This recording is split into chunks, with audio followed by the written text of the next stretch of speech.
Hey guys, Ovid Mohan here, and in today's quick video I'm going to share with you 2 ways that you can overcome fear to take action.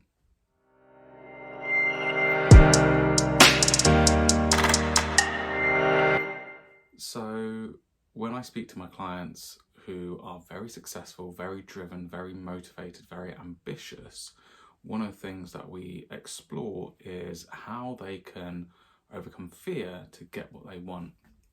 And the conversation never usually starts like this. It normally starts with kind of where they want to go, what their strategy is, and then what are some of the things that are either slowing them down, getting in the way, or stopping them from reaching their goals.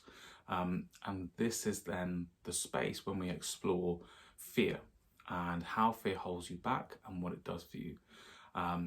So I'm sure in your time as a leader, you've experienced fear. We all experience it, and it is something that can be really, really crippling, but also it can be really, really empowering when we overcome it. Think about all the times that you've overcome your fear and then you thought, oh, well, it wasn't as bad as I thought it was. Or you've thought, do you know what, if I had just done that sooner, I would be a lot further down the line than I am now.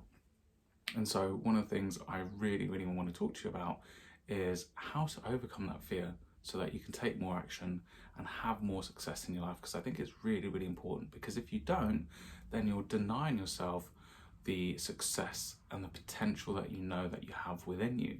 So for me, this is really, really, really important. So the 2 things to look at is, one is, what is the narrative that you think about the certain situation you're in?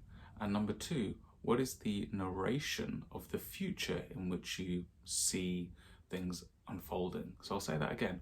What is the narrative of the past? What is it that you are holding on to? What is the belief from the past in which crops up again, and then that comes into play in the here and now?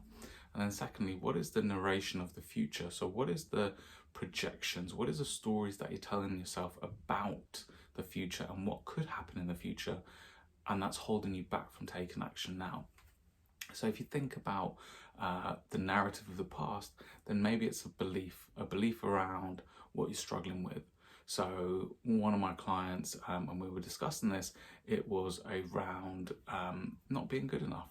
So having a story and a belief about the past, about not being good enough.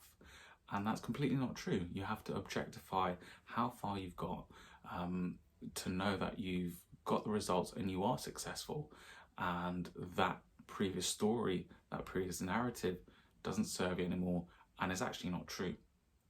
And then secondly, for the narration in the future is, how are you negatively anticipating what the future holds? So if there is a big goal that you're going after and in your head you are thinking about all the things that could possibly go wrong, or if you're thinking about how you won't achieve it, or there is uncertainty and doubt, this is the monologue, this is the dialogue, this is the story that you're playing in your head, and that negative anticipation will set your mood. It will set you as the mindset to not have confidence in what you're doing.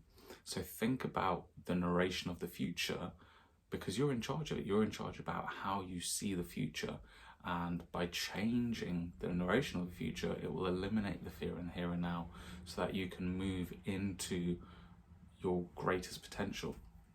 So I strongly advise you, go and unpack, go and examine what's been the narrative in the past, what's your narration for the future, and I guarantee you, once you do this, you can overcome your fear and take more action and become more successful. I hope, as always, this video has helped, and thanks a lot for watching. Cheers, bye.